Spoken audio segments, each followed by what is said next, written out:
Salut mes chers amis, j'espère que votre morale est au beau fixe. Moi, mon moral n'est pas au beau fixe, car l'OM est en crise. Oui, je pèse mes mots, l'OM est en crise. Écoutez, comme beaucoup de supporters de l'OM, j'essaie de faire le gars qui était déçu alors qu'en fait j'étais abattu après l'élimination contre le Panathinaikos. Faut dire clairement les choses. On essayait de positiver, on essayait de se dire ouais, on a vu des choses intéressantes, il y a certains joueurs qui sont prometteurs. Mais hier, pour moi, c'est la goutte d'eau qui fait déborder le vase. Je vous le dis clairement. Alors, parce que là, on va commencer à régler les comptes bien comme il faut. La première chose, la première image que j'ai avant le match, moi, c'est Matteo Guendouzi. Et Matteo Guendouzi, alors il y en a certains qui lui sont tombés dessus par rapport à sa main. On dirait qu'ils n'ont jamais joué au foot, certains d'entre eux. C'est des choses qui peuvent arriver à n'importe qui. Il y en a certains qui ont oublié combien Longoria et d'autres ont été injustes avec. Et là, on a un nouvel entraîneur, on se dit qu'il va rebattre les cartes. Tu parles, le gars direct, il le met remplaçant, alors que certains, dont je faisais partie, j'espérais sincèrement qu'on lui donne sa chance, parce qu'il le mérite. Donc lui, Mbemba, en fin de saison, ils l'ont écarté. Comment tu peux accepter? Alors moi, je ne vais pas tomber sur le petit Balerdi, c'est bon, j'en ai assez dit sur lui. Mais il y en a certains, comment tu peux accepter qu'on titularise un gars que tu sais qu'il est moins fort que toi? Et Mbemba, aujourd'hui, je kiffe ce joueur-là, mais ce n'est plus que l'ombre de lui-même. Et ça, c'est de la faute de ceux qui lui ont mis la tête dans le trou. Bref, moi, ce que j'attendais, je me dis, les gars, je sais que c'est dur pour vous. Vous sortez d'une grande désillusion. Je m'en moque. Moi, ceux qui étaient restés ou qui sont venus pour jouer la Ligue des Champions et qui sont traumatisés ou bien qui sont je ne sais quoi, eh ben, le mercato, il est encore long. Si toi, tu es venu pour jouer la Ligue des Champions alors que là, 95% d'entre vous, vous n'avez pas le niveau pour jouer la Ligue des Champions, ben tu dégages. Tu vas voir ton président, tu vas voir qui tu veux, tu dis écoute, moi à la base j'étais venu pour jouer la Ligue des Champions, on ne va pas jouer la Ligue des Champions, je ne me vois pas partir dans une saison galère en Ligue 1, je ne me vois pas jouer l'Europa League. Eh ben tu prends tes valises et tu pars, et tu le dis dès maintenant.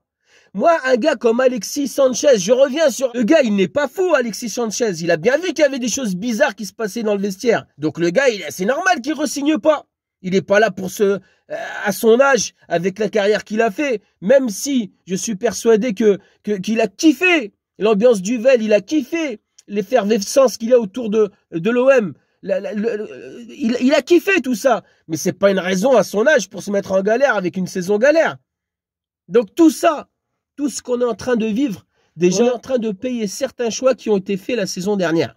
Ça, c'est la première chose. Ensuite, on va commencer à parler du match. Alors, on fait une bonne première mi-temps. Bah oui, puisque les Messins nous respectaient en première mi-temps. Les gars, ils étaient, voilà, ils sortaient d'une défaite contre Rennes. Ils se disent, bon, on va jouer l'OM à Saint-Symphorien. Donc, on fait une première mi-temps correcte. Le petit Sarr, il provoque. Mais gamin, à la mi-temps, on doit mener 2-0. À la mi-temps, on doit mener 2-0. Alors moi, oui, ok, d'accord, on va être patient. De toute façon, on ne peut être que patient avec certains joueurs, puisque certains, on a été plus que patient avec eux. On va être patient. Par contre, mon petit Sarr, moi, je te kiffe. Mon petit frérot, mais il va falloir vraiment que tu te fasses des spécifiques devant le but. Parce que ta frappe que tu me fais en première mi-temps... Ah là là là là. Quand je vois la première mi-temps des Messins, je me dis, bon, bah les gars, il va falloir gagner. Faut se mettre à l'abri rapidement. Et s'il y a moyen de soigner son goal average, on le fait. Dès le début de la seconde mi-temps, ça commence les problèmes. Alors, Paul Lopez, il fait un arrêt, le gars, il lui tire dessus.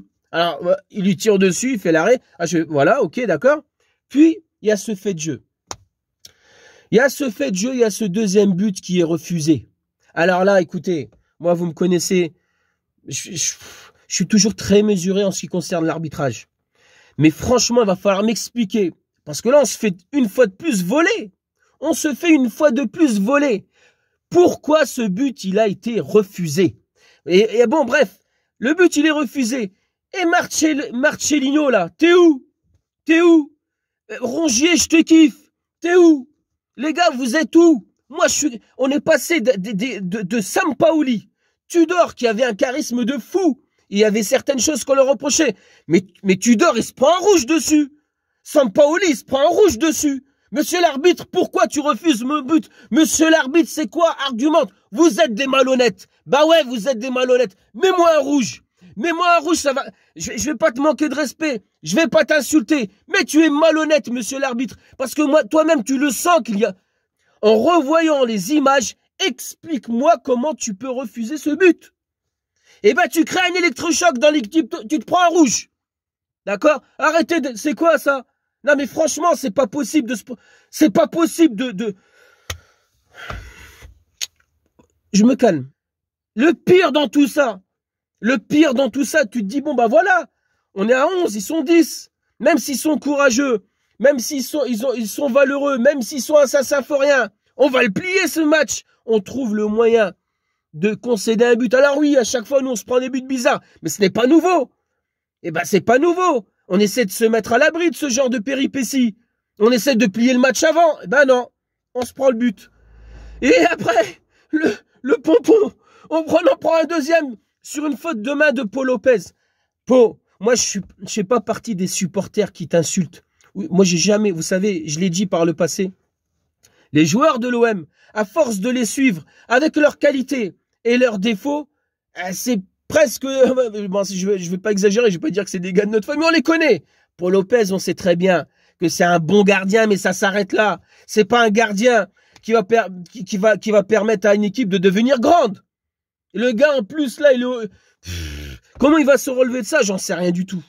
Je n'en sais rien du tout. Bref. Heureusement, il y a le petit Harit qui rentre. Harit, c'est un extraterrestre dans l'effectif. Franchement, à chaque fois qu'il rentre, j'ai peur pour lui. J'ai peur pour lui qu'il se reblesse. Mais il a pris du gab et il est monstrueux. Il est monstrueux. Il fait une belle rentrée. Le petit Vitinha, mon petit Vitigo, il légalise. Et voilà, on arrache le match nul. Et avec ce match nul, eh ben moi, je suis pas content.